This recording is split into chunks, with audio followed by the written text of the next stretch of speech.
So that up there, that's the Linndrum. Yep. So that's the second one. Yep. And the first one is the 500 made 1982, I think I'd like to say. Yep. This is the one that Stevie Wonder, Prince, all the Phil Collins, they all bought these. And they're basically just, it's very expensive. Yeah, right. Very expensive sampled sounds that you can tune. Welcome to Audio Technology Magazine's ISO Booth podcast, where we phone audio engineers and producers at home. And thanks to the pandemic lockdown, they answer. Hey everybody, welcome to another Audio Technology ISO Booth podcast. Today, I have the great pleasure in introducing you to Donny Benét. Donny, how are you going? Good, yourself? Yeah, very well, thanks. I will not do justice to your craft, your act, your production. I think I probably need to ask you to describe it in your own words. That's one of the questions I always love.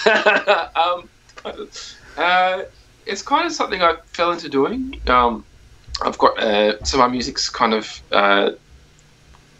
without sounding really stupid about it, good and fun. No, I kind of take I love a lot of funk R&B, 70s, 80s stuff. And I was involved in a whole bunch of experimental bands years ago, and this kind of popped up by accident, and I always loved the sound of drum machines, and I'm a bass player by trade, so especially some good bass. So it ended up being bass and synth heavy, and I'm not much of a singer, but it's kind of fun and enthusiastic. Yeah. But no, it's good. Like it's something I enjoy doing. It's just an extension of being able to, I guess, apply all these, bass. It has been a while since you've been able to really focus on bass heavy kind of things, and that's, I guess, where my production or songs start from. So yeah, it's definitely worth checking out Donny's music online. You have to experience it to believe it, especially the videos. They're full on. They're awesome. Yes. And what he's probably too modest to admit is that he's actually a bit of an international sensation. So how did that happen? That happened. Oh, it's one of those things. Like, I guess it's been there for a while. Like, with America, years ago, I did this show in a small venue in Sydney, and some American guy came up and said, "I really like your music. Have you got any CDs?" And I was just like, "Oh, they're in the car, And he's like, "Well, I'm playing in the next room." And I was like, "All right, sure." And a friend of mine said, "That's Peanut Butter Wolf playing in the next room, who's like a huge DJ and is Stones Throw Records." I was like, "Oh." So this is years ago that was there. But I never got around to going to America until last year. But I went to Europe in 2018. I was invited to play this festival called Pohoda in Slovakia. And I based the whole tour around the FIFA that was good. So I kind of met... I asked Sarah Blasco's manager, Nick, to give me some tips on booking agents in Europe, and he gave me a few, and they all politely declined. And then one Dutch guy who was kind of Lone Ranger said, "Yeah, I'll take you on." I was like, "Wow, okay." And we did like 21 shows in 23 days. It was intense. Oh my gosh. And I did the first show in Vienna, which was cool. And then I did the second show in Slovakia at this festival. And it's just a beautiful story of, why it always... it's an encouraging story about being in music, being an artist and playing music. Is that I played this festival, played inside. There was probably 500 to 800 people in there just checking it out. The pictures, based on the press pictures and the videos, clips I'd included. And of course, then it starts raining and everybody comes into the tent, and so then the rest is history. So it's one of those things, just right place, right time. Yeah. I think the music's good. Like, you got to be confident what you do. So it obviously appealed to this weird Slovakian sense of humor and sense of taste. Also, at that same festival was a really big Dutch promoter who he runs the Eurosonic Festival, and he was great. He was good friends with the promoter of Slovakia, of Pohoda, and so he came up to me in the catering area. He's just like, "I'm so, that was so great. You're playing my festival next week." And I was like, "Oh, okay." That was in Nijmegen, and just in that week, everything took off. And by the time I got to these things, just that I kind of like to call it like once when you're on tour, once one show sells out, you wait for them to all topple. And so after that thing, everything was just selling out. I mean, they were small venues, but it just took off. And for some reason, Slovakian and especially Dutch, Belgium audiences really take to it. So, and then I went to America. Last year. I had a kind of a false start. I had to come home early in a tour, so I went back into the second tour. And then I just came. Luckily, I crept in pre-COVID and, probably heavy in the middle of COVID, and did 3-week tour just in February, and that was amazing. So everything's set up now. To go. Yeah. You had to cancel a European tour because of COVID, though. Yeah, and looking like the second one as well. So the May and August tours look like they're off. But it's weird. Every few days you read something different from the Australian government. So I think hopefully we'll be allowed to let out. I'm guessing Europe's going to open up again. We'll see what happens. But if that happens, I'll be over there. But you've been using your time wisely, I guess. Holed up in your studio. Tell me about your space. Oh, okay, my space. So as we were discussing before, it's very reverberant. It's basically a big Fibro speaker box. It's an old Fibro garage, which I've separated and cut in half. And it started off as a room maybe 2.5 meters by 4 meters, and I just ran out of room to fit synthesizers in. It's basically just a synthesizer room. I record everything myself, but I'm by no means at all, I'm a terrible engineer. So as long as I know how to record something cleanly and in a decent enough condition to give to a mixing engineer. And so, but it's basically full of, it's full of every synth you could possibly want, like keyboard synth. And I bought pretty much all of them during the GFC when our dollar was... a parity. Yeah, so I got some, and there's some really, really amazing rare stuff, in here as well. So okay, well I can hardly wait. You better just stop tantalizing and jump in and show us your top 10 synths. So I'll move my camera. Let's go to this is the piece de resistance. This is the Linn LM1 drum computer. So there's only about 550 of those made. I got that. Oh wow! So is that like a? I'm just going to show my patchy knowledge of early '80s synths, but was that a precursor or sort of a post-cursor, as it were, to the famous Linndrum machine? This is the Linndrum. Oh, it is. Okay, right. So that up there, that's the Linndrum. So that's the second one. And the first one is the 500 made 1982, I think I'd like to say. This is the one that Stevie Wonder, Prince, all the Phil Collins, they all bought these, and they're basically just, it's very expensive. Very expensive sampled sounds that you can tune. They were fearsomely expensive at the time, weren't they? That's why only Prince and Stevie Wonder could afford one. Yeah, and I don't know who would have owned this one, because they were so expensive. It was basically studios or quite big stars owned them. I've got this one from I'll just put this back down. I got this one from I went onto the Yahoo. These are the pre-Facebook gear pages. I went into a Yahoo Linndrum owners forum. And because Prince came over the last time he came with the band, and I saw it, and I was like, I've got to get one of these, because I bought my Linndrum, the later one from Japan, and it's cool, but I kind of had a chance. I was childless. I had a few good years of freelance musician income, and I contacted this Yahoo Linndrum group and said, "Has anyone got an LM1 for sale that I'd like to sell?" And thinking this would be like a because before that I'd exhausted everything. I'd spoken to Warren McAllister, who's Phase Music, who was probably one of the most, Steve Jones, the two most respected synth repairers, and they'd asked everyone. I think I was even looking for Warren did work for Ivor Davies, and so he's like, I'll see if he still wants to sell his. And it turned out he'd sold his and then bought it back off the person. So that was not going anywhere. I'd contacted every old studio I could think of. I'd exhausted every possibility of getting one over here. And so then I joined this forum, and within an hour, 3 people had replied back to me. I was like, wow, this is amazing. I was thinking this would take me 6 months to do. And the next problem, though, was finding someone who would want to sell them. So they all had them, and they kind of said, I'll sell them. But then when push came to shove, they didn't. And the one I've got here was a guy in California owned it. And he had it on eBay, and it didn't quite sell. I offered him slightly bit less.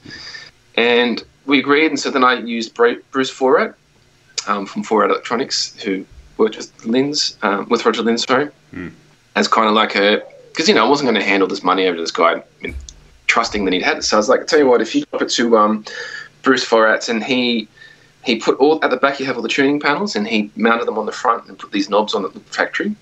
And so then I knew the machine existed, and I'd spoken to Bruce, and he's an incredible guy. He just loves talking about synths and 80s music. And so then I basically got this thing shipped over. But the way I clinched the deal of getting it, because the guy said, I'll sell it. And then he was having second doubts, and then he had another person that wanted to buy it. And I just said, look, are you a musician? He's like, no, I'm not. I'm like, why do you own this thing? So it's my little trick I use to get gear, not to get gear, but when you have collectors that don't, collectors are wonderful because they preserve things, but they're terrible because they never want to sell anything. Yeah, because they're hoarders. So I just sent him a whole bunch of my music clips, and I said, look, I'll use this thing every day. It's going to have a new life again, Personally, I was like, no offense, but if I have instruments I don't use, I want them to be used because they should be. They shouldn't be sitting in a room turned off. And that clinched the deal. So, oh wow! And it made its way over. And looking back at what I paid for it then, it was pretty big. But looking at now, I think the last one. I mean, this is obviously with currency calculations, but it's like $25,000 now for one, which they won't get for it, but. It's insane for and I look at it now, I'm like, that's a lot of money for basically, 6 sample drum sounds. And I've got it retrofitted with MIDI. The problem is, I don't know if it's my particular one or you do need the CV controlling this. It doesn't quite. So if you record a patch in 120 BPM, then when you press play the next time, it won't link up with it. So they're just not, the computer's not stable on it. So so I've had to retrofit it with MIDI. So it's effectively now a really expensive MIDI drum machine. But I bought it. I've got it. It's cool. So you don't actually program it. I do program into it. The problem I've got at the moment is it's got the wrong battery in it. I had a kid years ago, so I didn't, and I went on tour, so I hadn't switched anything on for 6 months, and that's the worst thing you can do for synths. And I felt like such an asshole for doing it. So the battery went flat. We put another one in, but it was the wrong one. It just drained straight away. So I've got a new battery for it. It doesn't hold patterns. You can program them in, but the next day you go back to the pattern, it's completely gone. So, but then I'll show you. That's the oops, where are we? That's the LM2, the Linndrum. Yep. People call it LM2, which. Again, these are going crazy in value. They're cool. I mean, they're very like mid-80s sound. This one here is the Dark Horse. This is the first drum machine. Sorry, right here I bought, which is sequential circuits drum tracks. These are really cool. I bought this in a synth shop called Ekigoya in Tokyo, and it's great. I don't use it as much anymore because the Lin is so good. One thing I really like to do, and this is a good product placement for Roland Australia. I was good friends with. I've made lots of music with Kieran J. Callanan, and his dad is Mr. Roland Brennan Callanan. So they've helped me out over the years with gear, and this thing is great. I initially got it, but it's cool, but it's really come up to its own, and I like to blend that with the LM1, so I get a really nice kind of sound. Both albums I've done, the recent ones, the Linndrums don't sound like Linndrums. It's also the way it's being mixed as well, but I kind of like that, and it's a kind of an amalgamation of a combination of these machines. And then there's more stuff. I got an Oberheim DX hidden under the Awesome. Another keyboard that I don't use as much, and I had a whole bunch of other things. So I kind of really enjoyed the drum machines initially, just from a collecting and hobbyist point of view. And after a while, you work out what you use and what you don't use, and so then I think it's good to move gear on that you don't use because it dies, and someone else can use it. What sort of other analog drum machines did you dabble with? I had the let's see if I can remember that other one that's the sampler, not the EMU sampler, but I'm just trying to think what it's called.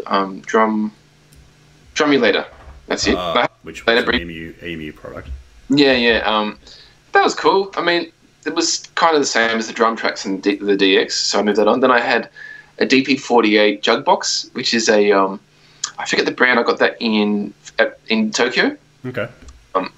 It sounded kind of, I think it was made by Suzuki Organs, but it was under a few different brands. And that was like classic Japanese synth store purchasing. If anyone who's watching, listening has been since been to Tokyo to 5G, it's like there's two main shops. There's Ekigoya, which is fantastic. It's one I like, and there's 5G, which is like, you're the kid in the candy shop there. There's like incredibly, there's like a memory moogs. There's like 3 of them sitting there needing to be repaired. And there's like all these. You walk in, you're just like, wow, like this stuff you see in fantasy.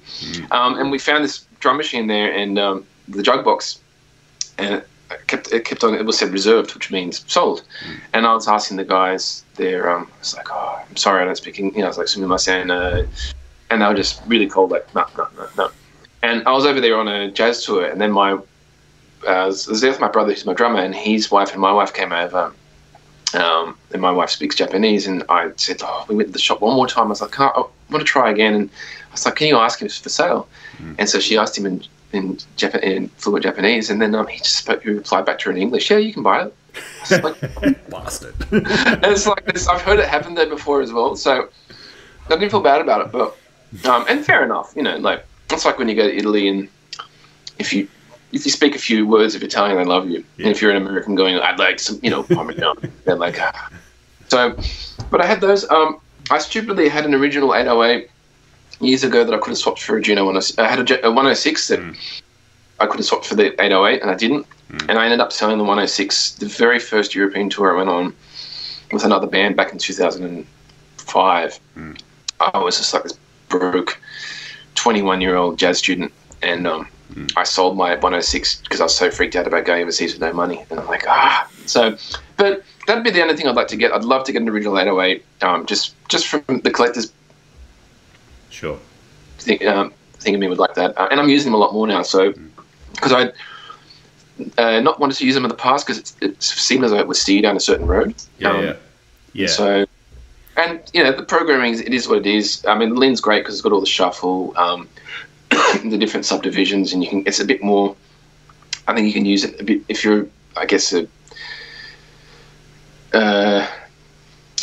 it's not purposeful, but like I feel like the 808 you can program something by accident. It sounds cool, which is fine. Yeah. But that's all the drum machines. Yeah. That's good. Would you like to see some of the synths? I would. Okay, so this is where. So let's go. It's my mini Moog there. What's vintage? What do you know about it? It's 72. I think it's 72. It's a proper one. It's not a new one. It sounds great. I've got it going through the. It's my Mutron biphase there.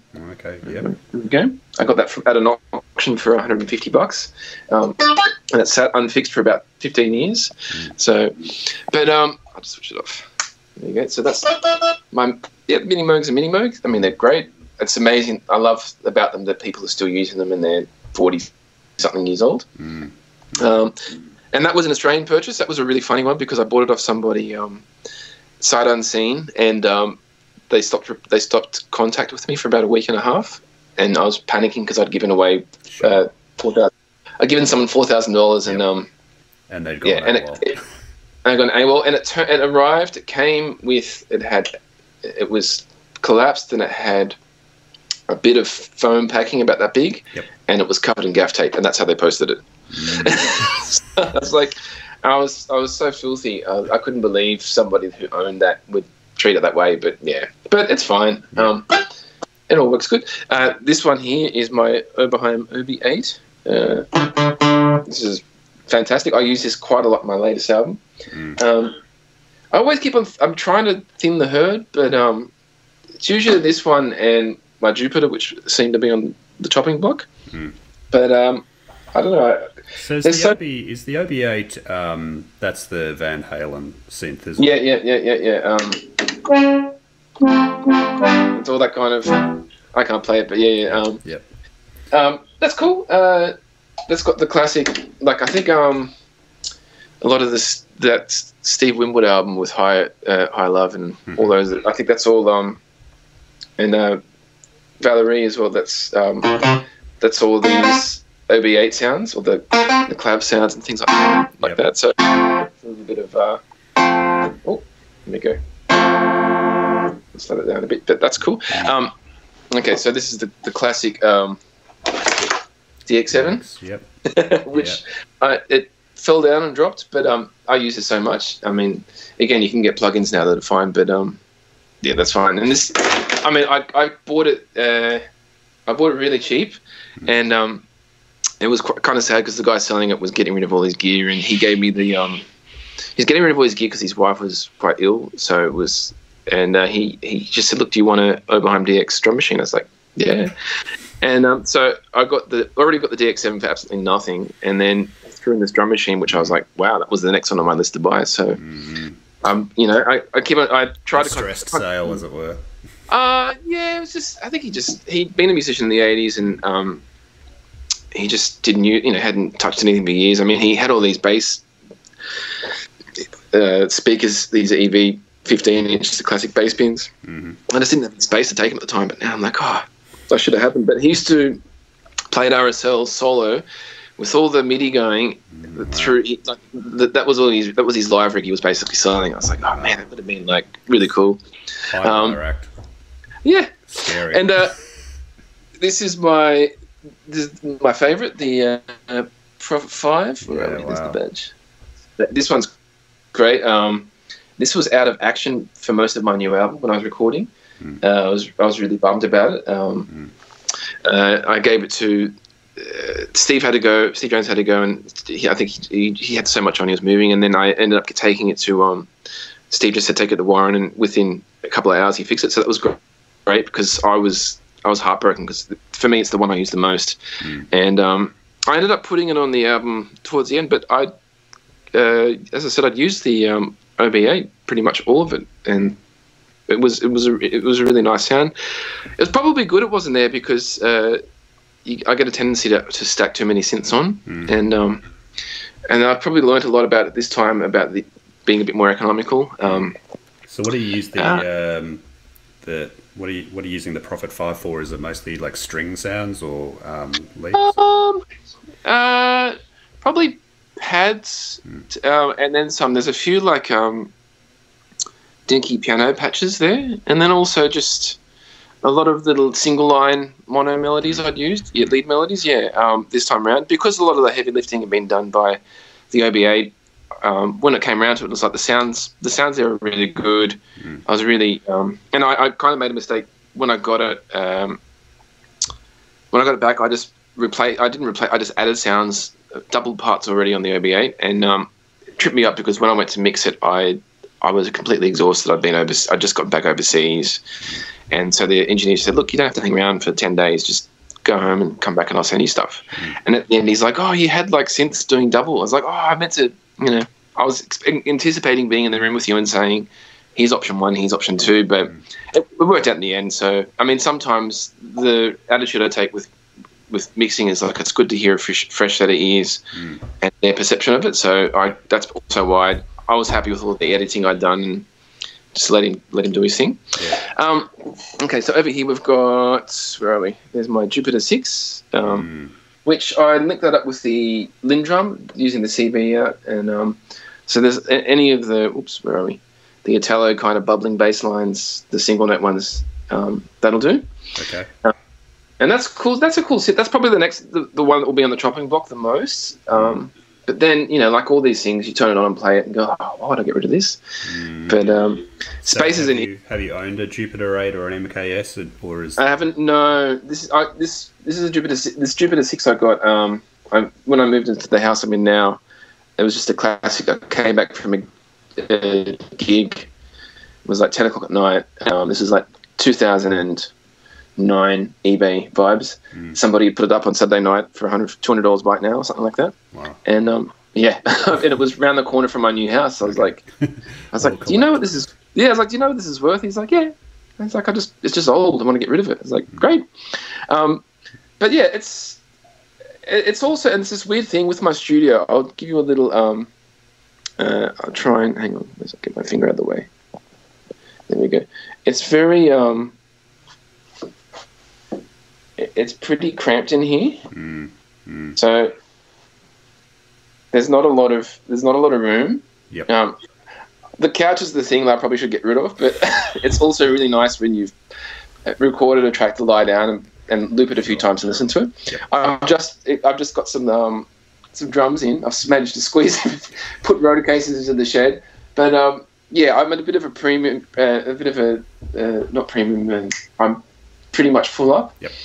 So, and that's why I've got like these. I've got my Rhodes here, which my dad found for me from Vinnie's for $40 years ago, and it's one of the dyno ones. So you've got the, with the vibrato. Where are we? Yeah. So that's nice. This one here is at the bottom. The Wurlitzer is my father-in-law's, so I'm really sport for choice. And then that's above that is his Stradivarius string synth, which is amazing. Wow. So if I go to record strings, this is the one, and this is like a Selena. Sure. It's an Italian brand called EKO, Yep. which they make some amazing stuff anyway. So yeah, it sounds great. And above that is a Farfisa. Where are we? Farfisa Synth Orchestra. This thing here, and that's amazing. These things are. I'll just come around a bit. These things are super, super rare. They sound great. This one needs a bit of work. I got this for free. It was awesome. I bought this other string synth that got damaged in the post, and so I got a refund for it. And the guy said, I just said, if you ever find a Farfisa Synth Orchestra, I'd love one. And he had one. He goes, you can have it for free. It's just like fantastic. But this is another one. Like it works, but it's so noisy. It needs going through. My synth tech was way too busy. Was way too backed up to ever look at stuff like this. But it's just there. I mean, I've just put it on top of that to make room.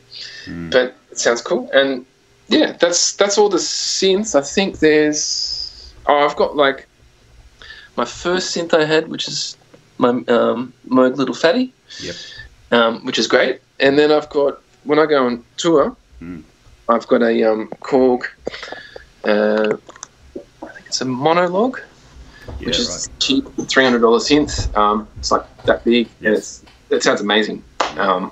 So yeah, that's all the stuff. That's amazing. So how would you let's talk about kind of authenticity and nailing the sound, because it feels like a lot of what you're about is it's not so much it's not kitsch, it's an actual kind of authentic dip into that time in history when the music was like that. So how do you like, clearly the synths are about that rather than just getting plugins that you're doing your level best to even create a sound. Even the it's funny actually, because even with the presets, so like you turn on at the moment my OB8's got factory presets because it had some of the patches had corrupted. I had to wipe it again. But like there's a few sounds that sound amazing, the presets straight out of the box, but I kind of like to change them a bit. Like there's something, and I'll elaborate on for me, like studio music recorded in the very early 80s, like 80, 81 till about 85. There's certain drum machines used, like certain synths. Like once the DX7 comes in and FM synths come in, it's not, for me, it's not over, but it's like it starts kind of getting pretty late. There's this really brief period where they got everyone's using the analog keyboard synths. And I got a bit of grief about it the other night. I did a concert and someone really, I did a home stream and someone's like, "Why aren't you using modular synths?" I'm like, it's a whole other thing. But yeah, they're a different breed, aren't they? Yeah, and I nothing against guys that own modular synths, but I think it takes a certain type of person to do that. And I never think of them as like I've got a jazz background, so I'm a very like, this is, you know, in the moment. Like I'll get a sound, I'll record it. It's all in the moment. And this is nothing of offense to people with modular synths, but I feel like it's a real long game. And so it's like you'll spend a long time working up a patch, and they're not necessarily like instrumentalists, so to speak. It's like, and that's the cool thing. Like it's fine. So for me, I'd be lost, you know, spending 2 hours to get a patch, or you know, whereas I could do that in 5 minutes possibly on a keyboard synth and be happy with it. Yeah, and yours results in music, and theirs may result in music. Yeah, and it's different. No, it's not guaranteed. And it's like, and it's a cool thing. Like, I mean, you know, if I owned like an ARP 2600, I'd probably take out a nice bottle of whiskey and sit there all night and run it through some really nice reverbs and you know, and I wouldn't necessarily write a song out of it, but it'd just be a night. And I do that. I come out and I've got my old keyboard mixer and I plug everything in and put everything through the Space Echo and kind of just, you know. But going back to the presets thing, so I try not to make it as obvious as the factory presets as well. I think you kind of sculpt them and make them your own a bit more, because you can hear that. I remember buying a really good example for me was I bought a Microkorg to tour with years ago, and I just went through it one night when I bought it. I was like, I wasn't at all excited about buying a Microkorg. I was like, I've got to buy something that's, because I used to take around my little fatty, and that weighs 12 kilos and it would get damaged, and they're that stupid shape, so you can't buy a road case for them. And I got this Microkorg. I was like, and I was like, wow, like every song I've heard on Triple J, well, not every song, but a lot of them, and just using these presets. I'm like, that's really shit. So, and that's fine. Like, you don't have to be, you're not a synthesist and you're going to sculpt sounds. It's like, you know, some people go, that sounds good. Yep. So I try and sculpt the sounds a bit more, and make, like, I don't want to copy, you know, if I've got an OB8, I don't want to make the brass sound like Jump, the Van Halen Jump. Because that, you know, and there's a thing with that, like, with the authenticity stuff, you've got to be careful, because a lot of that great music's already being created and is already existing. So it's like, it's pointless just recreating that for the sake of it. Yep. So, like, with the comment I made before about combining the TR8 with the Linndrum to get the drum sounds, like, I think that's kind of cool. And Prince did it a lot with, not with 808s, but you can hear, like, he used the drum tracks and Lynn together, but he'd only take things. But I think that's a good way of kind of getting it out of that, like, museum kitschy kind of, I'm recreating something, you know. And recreating an 80s track is an easy thing to do, because it's like playing classical music or you know, playing bebop for jazz. Like, it's all there, and you've got the source, so you can copy the source of the style and sound and recreate that. It's what you do with it. You take it and borrow it. And so that's probably the jazz musician in me, is like, here's something there. So, like, I'll take, when I first started off, I really liked, I'd like, you know, really cheesy, like I did like Hall & Oates or something, but then I really liked Alan Vega. So I'd be like, what would happen if Alan Vega sat in and played with Hall & Oates? I'm like, that would be interesting for me. So it's like, that's the jazz approach in me. So, yeah, so I approach the synth stuff like that, and which will also lead to bass stuff as well. I try and borrow little bits and pieces from people and put them somewhere. I suppose you've got to tell me about your bass rig and, like, how you set that up and what you use. Yeah, okay, well, I'll grab, so my favourite at the moment is my pre-Ernie Ball 1981 Music Man Stingray. It's probably, I bought it and sight unseen, which is always a bad thing to do, but I'd always wanted one. I think I'd played the 90s ones, the Ernie Ball ones, and they were just disgusting, the 3 EQ ones. But I use this on the last album and the new album. And I use it live. I find that for the music I play, it cuts through. So in my live band, I've got guitar, synthesizer, drums, and saxophone. So the Stingray will cut through in the mix through all the synth stuff, and also with any guitar, there's a lot of clarity in it if there's doubling any guitar lines, and they're just you got to be careful. Like if they're mixed the wrong way live, like if it's just DI, that sounds horrific. You've got that really thin, like trebly sound, but generally they're pretty good. So this is one of my favorites. I just bought another one, and I play a lot of fretless bass, and I'll grab my fretless as well. But I really like the Stingray. I really like a lot of there's all the Pino Palladino 80s stuff. Yep. And I always forget the name of the bass player, but he plays the bass line of Nikita. He's quite a famous pop singer himself. But just particular albums that have fretless bass I really like. With a bit of research, I'm like, oh, they're a Music Man. There's, I think, wall basses, and I tried for a while to look into getting one of those, and they're obscenely expensive. They're impossible to get in Australia. I tried one in Melbourne. No good, but not like $6,000-7,000 good. Yeah. So I'm getting a Music Man Stingray fretless made, which is very exciting. So that's coming. I think the luthier said he'd have something to show me today. So I'm like, come on. I was going to take it on tour in May to Europe in May because I was wanting to try and play fretless. Because that's another thing I was thinking. If I'm a punter and I'm watching some guy up on stage rip it apart on fretless, that would be like pretty hot for me. So I set myself that challenge of like playing fretless live, and like the bass. This is my Maton JB4. These are great basses. They're ebony fingerboards. They work really well. The pickups aren't great on them, the old Damasio's, but it's never worked. This instrument never works live. I was using it for Kieran J. Callanan a few times. Again, I just figured the best bass to play for his band would be fretless, and but it's never cut through for me enough. So when I wanted to make that step to play live with fretless, the Stingray is the one that's going to cut through. I used to be a P bass user a lot. I still do, but the type for Donny, it doesn't quite work. When I was playing with Jack Ladder and the Dream Letters, I was using a P bass, and when I was playing with Blasco, I was using a P bass, and then I switched around. I showed this other one. So these are amazing instruments, and this is another Maton. This is a 1964. This one might be 65. So I'll just show you the body. These things are amazing. These are, and wait to see the headstock. These are really funky.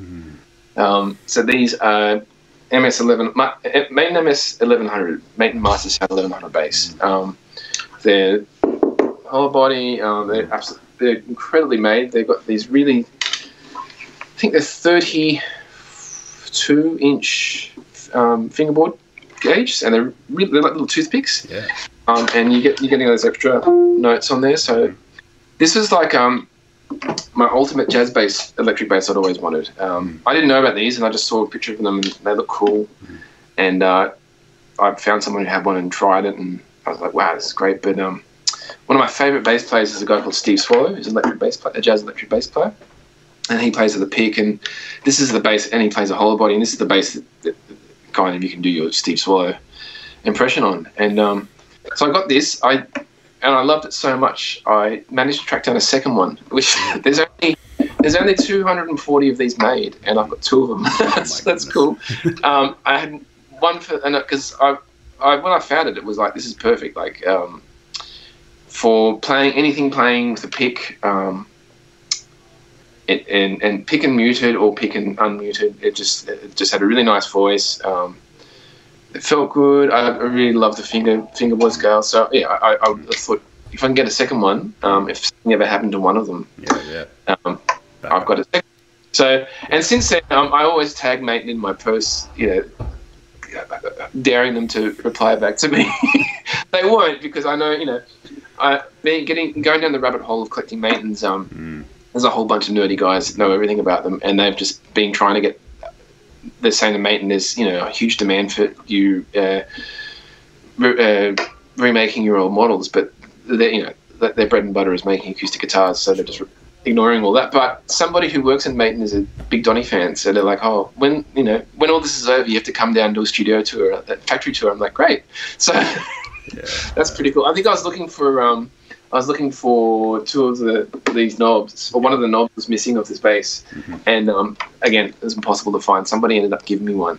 I knew two of them, but the guy at Maiden looked for all of them, and we couldn't find anything. But I mean, that'll be fun to go down and check out. But I use this also on this instrument records really, really well. I used it on my latest album for a few songs, and I also played it on Olympia's album, her last one, and the engineer recording it, he's just like, "Man, this is like, I could do so much with this bass." Like when came time to mixing and the tone it has. So, and it's great because again, the jazz nerd in me is like, this sounds like nothing else. So, when you hear recording, you pick certain basses out, and this is like, what is this bass? It sounds great.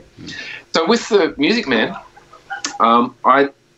there's three notable Music Man players. There's Flea, which I'm not going for. Okay. I love Flea, but I'm not going to try and make my album sound like Flea. Yeah. And then Lewis Johnson and Bernard Edwards. And so Bernard Edwards has that really kind of Lewis Johnson's all the Michael Jackson stuff, obviously, from the early 80s, and Brothers Johnson. And Bernard Edwards being from Chic, so he's got that really short, attacky bass sound. And I nicked a lot of that. Yep. When I was playing in Jack Ladder's band years ago, we did this particular album, and I didn't pardon me, I didn't have the Stingray at that point, but when we went to play live, it was like, it'd be really cool if like Bernard Edwards was sitting in on this band. It's like this kind of electronic stuff going, and so I kind of like borrowed that approach into that, and it worked really well. And it's just a tricky line to go over. It's a tricky line to tread because you get a lot of people that will then recreate that Bernard Edwards sound. So when I was in Europe the first time, I discovered some French artists, and then went down the rabbit hole, and it's like, wow, this is band, and they sound great live, but everything sounds like Chic. Yep. And I'm like, it so defines that sound. Yeah, I'm like, what's the point? Chic already exists, and that's like a really hard thing when, for me, I found like if you borrow something and you borrow it too much, then you're recreating something that's much better that's already there. So, yep.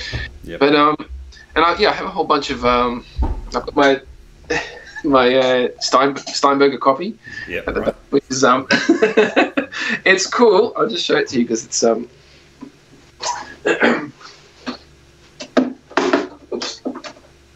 I bought this. It's great. It's all carbon fiber, so it's actually like an original. I think the original ones were graphite, but okay. So it weighs about 20 grams or something. It weighs nothing. It never goes out of tune. Yep. You can leave it in the car; it's fine. Some guy, it's just a homemade bass chop, but it's really cool. Like it sounds great. The only thing I don't like about it is the pickup placement where it is. So it's like there, which is like not near here nor there. Like. If it was me, I'd move it back to the bridge and sound like a Stingray. So, and I had plans to use this to take my first European tour with the band, because the guitarist in my band plays he plays a Steinberger, but he then has a little retrofitted with Strat pickup. So it's basically a Strat, and it's called the Stratberger. So it's got the coolness of a Steinberger, the looks, but then the sounds of a really good Strat. So that would have been quite an aesthetic with the two of you rocking. It was great, and I took this down to we played a festival. We played a Panama Festival in Launceston. It sounded cool, but it didn't quite work. And then I just got cold feet. A few weeks before we left, we had some shows, so I brought this to the sound check, and I brought the Stingray, and they all just said, Stingray's better. If I'm going to go all the way over there, I want to do it with my best shot. So, unfortunately, it didn't make the cut yet, but I'll get the pickup moved, and it'll make it. Might get off the bench. Yep. Yeah. So I guess thanks for all that. That's really entertaining. I guess to sign off, is there anything that you can advise people about, or encouraging people about finding an audience? Yes, yeah, actually, it probably may or may not be successful, but I'd approach it that you write and perform. You write music that you would like to hear yourself if you're a punter, and then keep in mind that every night you have to, if you're on, you potentially have to play it every night on tour, and then come off stage and having enjoyed yourself. So if you're writing to capture an audience, so let's say Tame Impala's big, and you go, I'm going to make a band that sounds like Tame Impala because Tame Impala are popular. You're going to find yourself in trouble pretty quickly. The thing for me that happened with Donny is that it was a beautiful accident. It was just something I enjoyed, and I was writing it for myself, and I was sending the songs to a band I was in, broke up, and one of the bandmates was on a huge tour overseas, and as a joke to keep his spirits up, he also I think he wasn't so keen on going overseas. To keep his spirits up, I was writing these little funny songs and sending them to him. And after a while, I had 10 songs written, and everyone in the band loved them. They were touring with another band; they really loved them. So it was just something where it was like a fun little.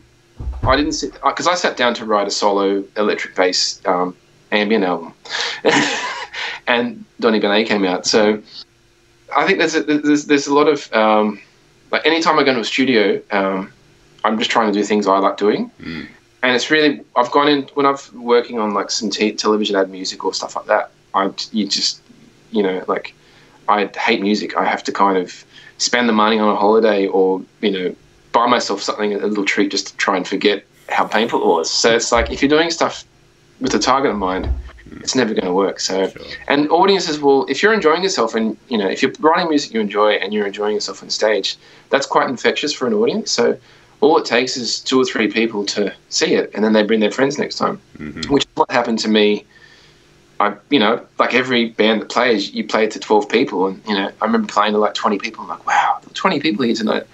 And coming from a jazz background, that was fine because I was like, wow, there's 20 people there.